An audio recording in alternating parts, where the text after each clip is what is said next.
So the research I will be presenting today is joint work with PK Kannan, Verhoef, and Thorsten Wiesel, and it's on the usage of multiple devices in an online retailing setting. And we're especially interested in the consequences of people switching between different devices. So what we already know is that more and more people are using mobile devices. Let me see, do I have control?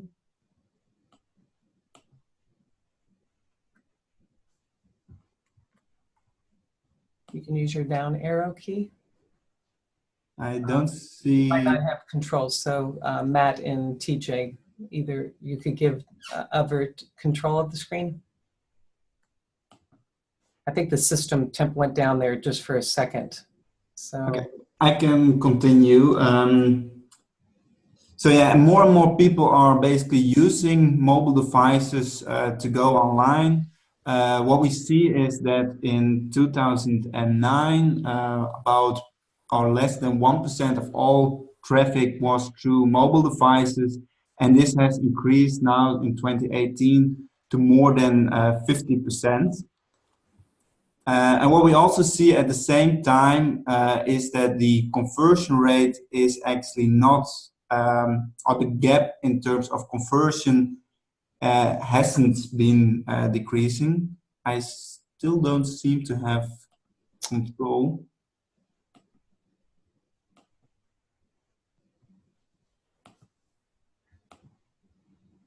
tap the screen first, because it might need to recognize you, and then try your down arrow key. No, it doesn't seem to work yet. It does say I'm in viewing modes.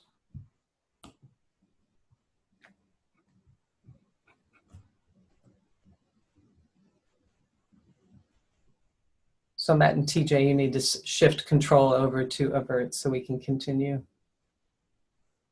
It may have some technical problem on their end that's making that hard to do.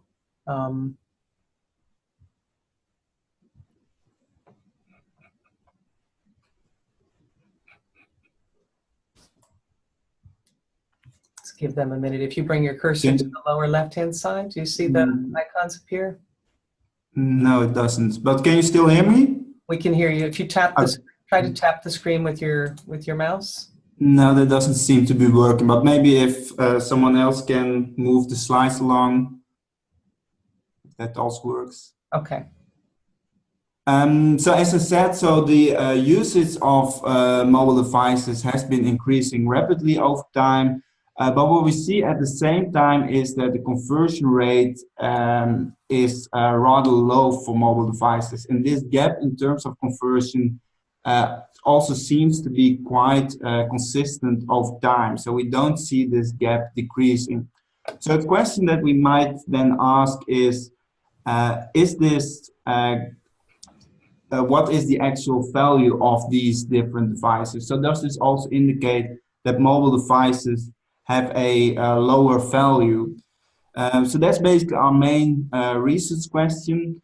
So what we assume, or what we think and what we know from theory is that mobile devices are mainly used to quickly search for information. So then you can think about, well, you are in the store, so in a brick and mortar store, you see a specific product and you might look up some information. So maybe grab your smartphone, look for consumer reviews, or look at a price comparison site, and then, but not yet making the purchase, because, well, then you have to fill in all your billing address, your credit card information, etc.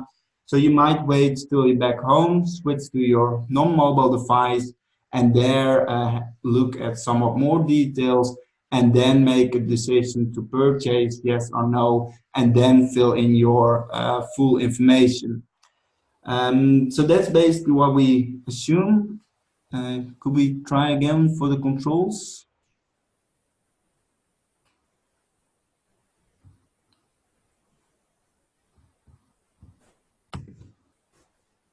No. doesn't seem to work. So basically what we assume here is that people in the beginning of their path to purchase, they use their mobile devices, and then when they have made a decision, they can switch to their non-mobile device, and then finalize their purchase decision. So could we move on next?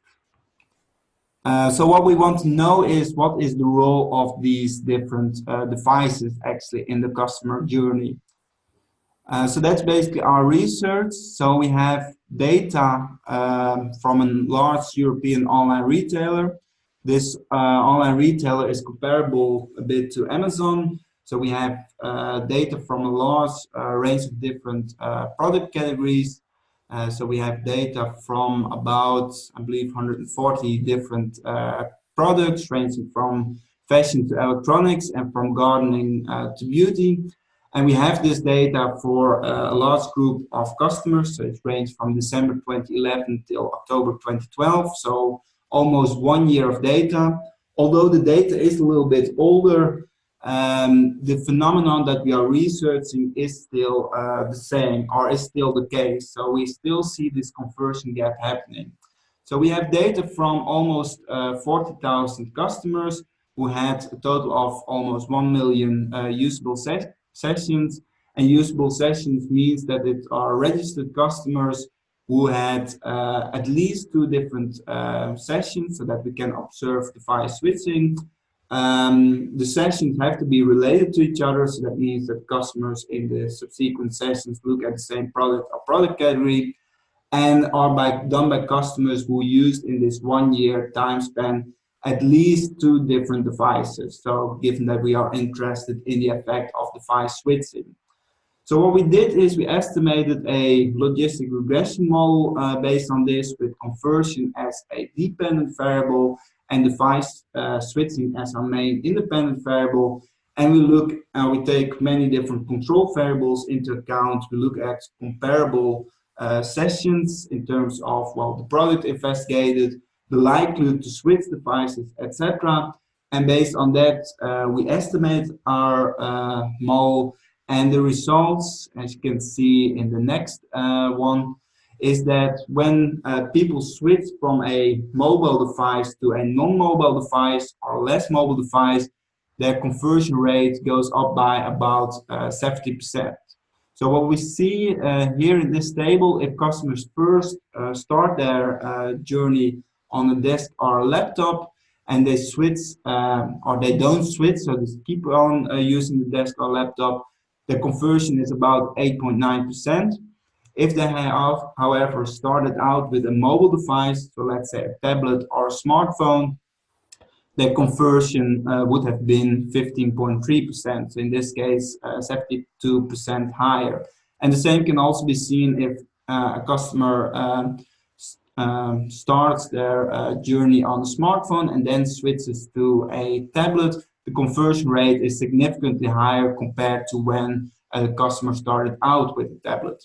So this is the average effect, and if we go to the next slide, we can also see that this average depends on a few different factors, namely the type of product investigated and also the type of customer.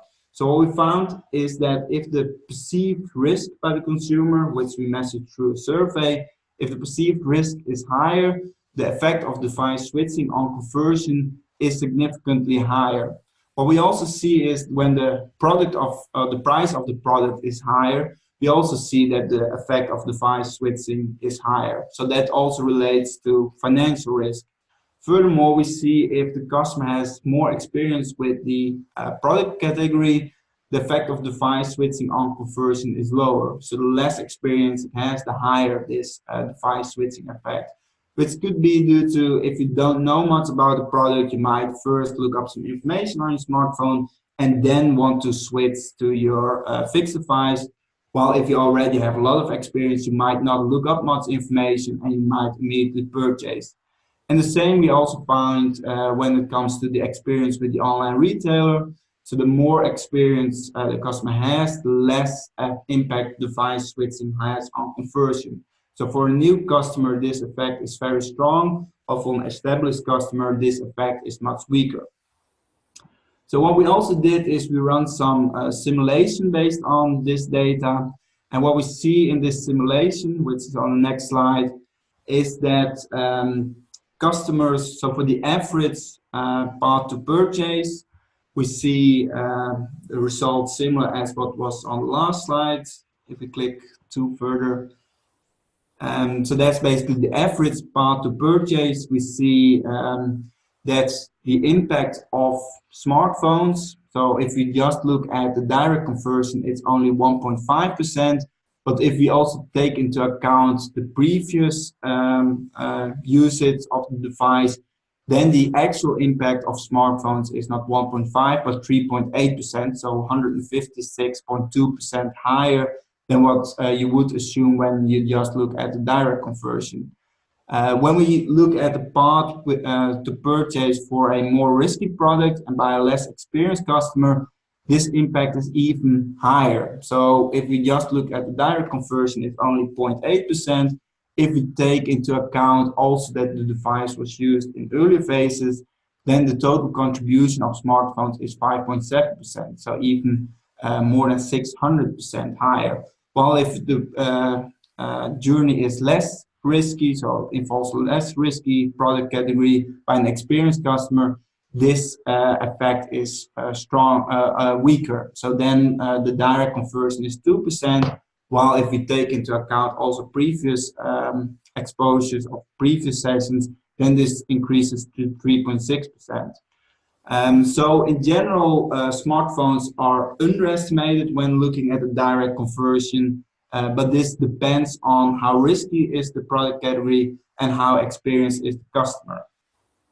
What we also did to fine-tune this effect to see, well, what is the actual contribution of different devices, we also run some additional analysis, which are on the next slides. The first thing that we looked at is compared multiple device users and single device users. What we see is that multiple device users have a higher conversion rate than single device users. So if we have, for instance, a customer with 10 sessions, the likelihood to convert is much higher if these 10 sessions are split over multiple devices than when this is conducted on one device. And what we saw in the second analysis, which is in the next point, we see if a customer, for customers who purchase a tablet, we see that before buying this tablet, if we could click one further, before and after, so we did a before and after analysis for people who bought a tablet and people who bought an e-reader. For people who bought a tablet, we see that after they buy the tablet, the conversion rate of what we call fixed devices, so desktops and laptops, increases significantly. So having an additional device also increases the conversion rate of the other less mobile device that the customer has. Well, if we compare that to customers who bought an e-reader, which is similar to a tablet in terms of price and other features, except you cannot go online with it, you cannot browse with it, we don't see this impact. So having an additional device to exposure does increase the conversion rate also of other devices that you have. So to summarize all of this, so what we looked at is the usage of different devices. Looking at the usage and especially at the switching between different devices can give valuable insights. These insights can help online retailers identify moments in the customer journey where their conversion rate significantly increases. What we recommend firms to do is better serve customers over these different devices. So first of all, not judge a device's value by just looking at what is the conversion rate, but look at the conversion rate of the combination of devices that customers use and help customers process through these different devices. And the final conclusion is, the final bullet point, despite the low conversion, mobile is actually a valuable device for online retailers, which is also worth investing in. So thank you. Thank you very much, Evert. And I'm so sorry for the technical problems. I'm not sure why you can't have control of the screen, but there must be something happening on the other end. Yeah, no problem. Really appreciate it. One clarification question, and then we've got some questions that have come in. And if folks would like to ask questions of Evert, you can use the chat function at the bottom of your screen and just send your question to all of the panelists. So one clarification, is it the case that the undervaluation is due to the fact that people are looking at the last click and using that as an attribution for conversion instead of looking at this entire pathway to purchase? Is that kind of a big picture summary of that comparative table that you showed?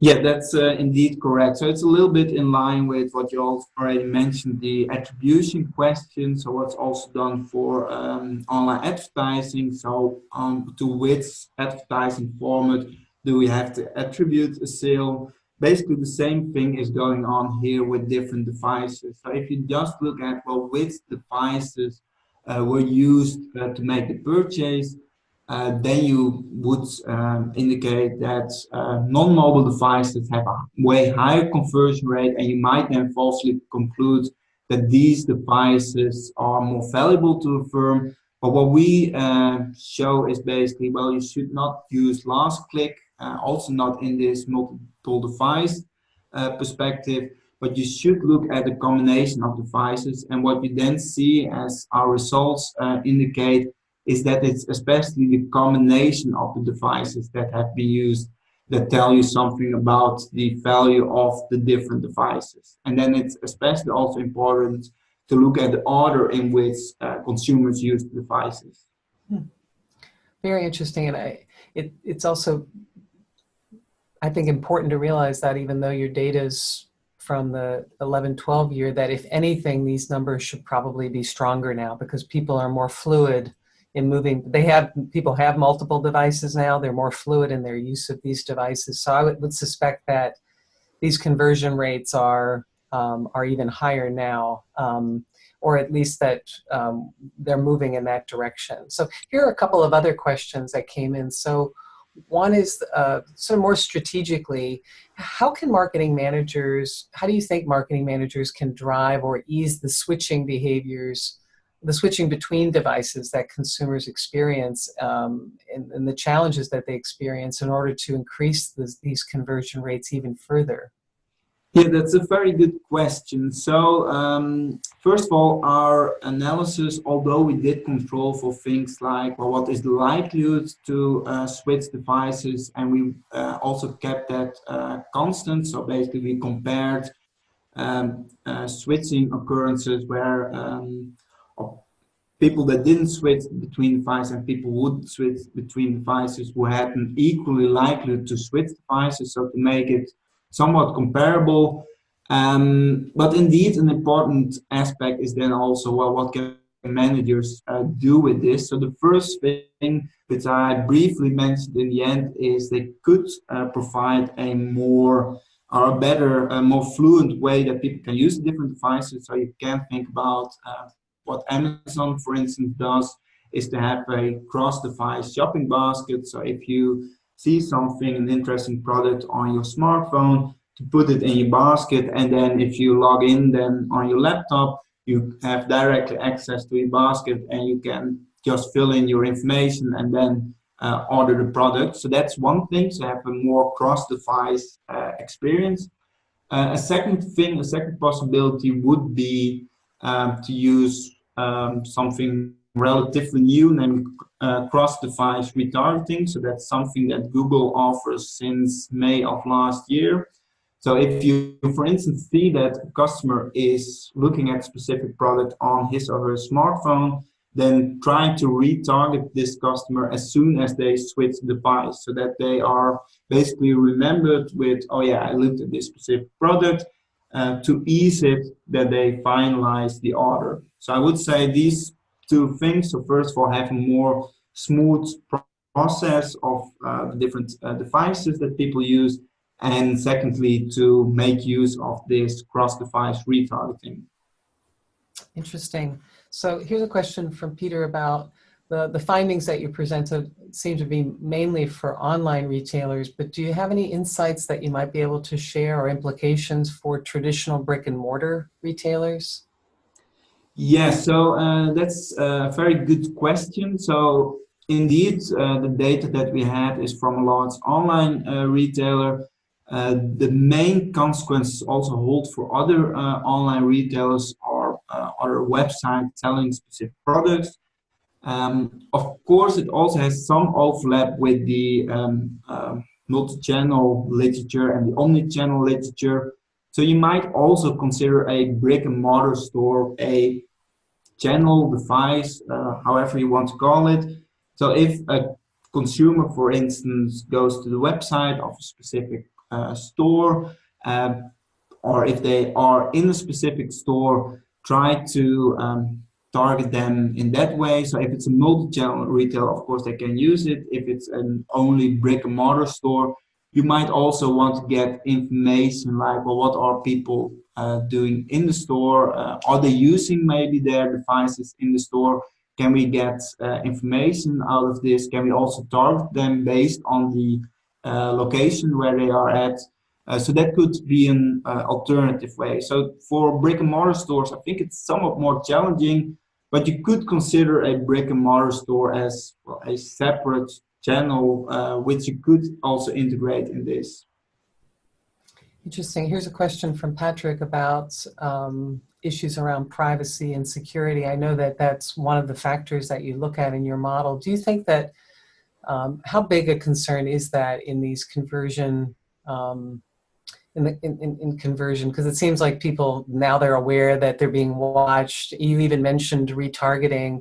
Will these recent regulations, do you think that'll be a bigger challenge for marketers? How does this issue of privacy and security of personal information influence all of the dynamics that you've discussed today? That's a very good question, and I think it's also, well, first of all, of course, time will tell. I think here in Europe, it's even a bit more the case than in the US with the new European regulation. And of course, companies, especially companies like Google and Facebook, they basically know because of your login information, all the devices that belong to you, and they can also use this information. Question is, of course, with the new regulation, can they still connect these information parts? So for that, it might also be for companies themselves important to know this. So to have login information, for instance.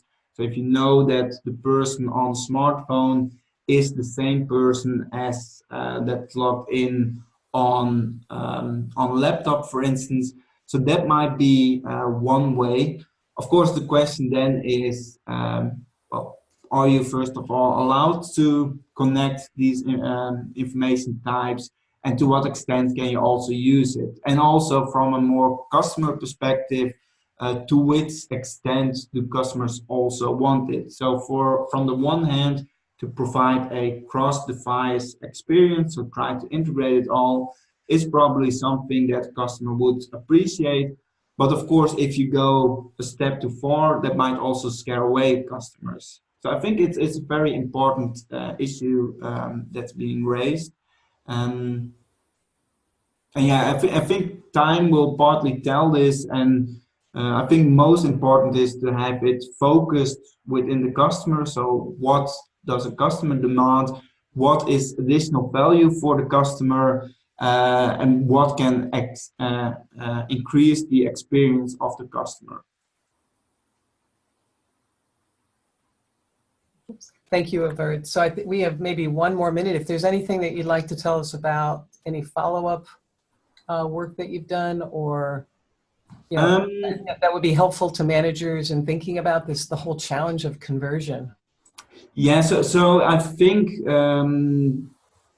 integrating what we have done with the attribution literature would be a great opportunity. So I already mentioned the cross-device retargeting. I think that would be something very interesting for firms to investigate. So is cross-device retargeting, is that more effective than traditional retargeting? Also, can you then find similar patterns as what we see? So that basically it's from switching from from more mobile to less mobile device. Is that increasing the conversion rate? So I think that could also help to improve the effectiveness of advertising, also improving the effectiveness of mobile advertising. So better understand, well, at what position in the path to purchase is the customer currently, and how can we best target the customer at the right time, with the right product, with the right banner on the correct device. So I think that could be an interesting future step to basically integrate both these two streams of device usage and online advertising. Interesting. Well, we hope you'll work on that and you'll send it to the Journal of Marketing. You both have very interesting streams of research and very important streams of research. So we're so happy to be able to profile your work today and to share it with the field. So thanks to both teams of authors for sharing your research, and really to everyone who attended today's seminar.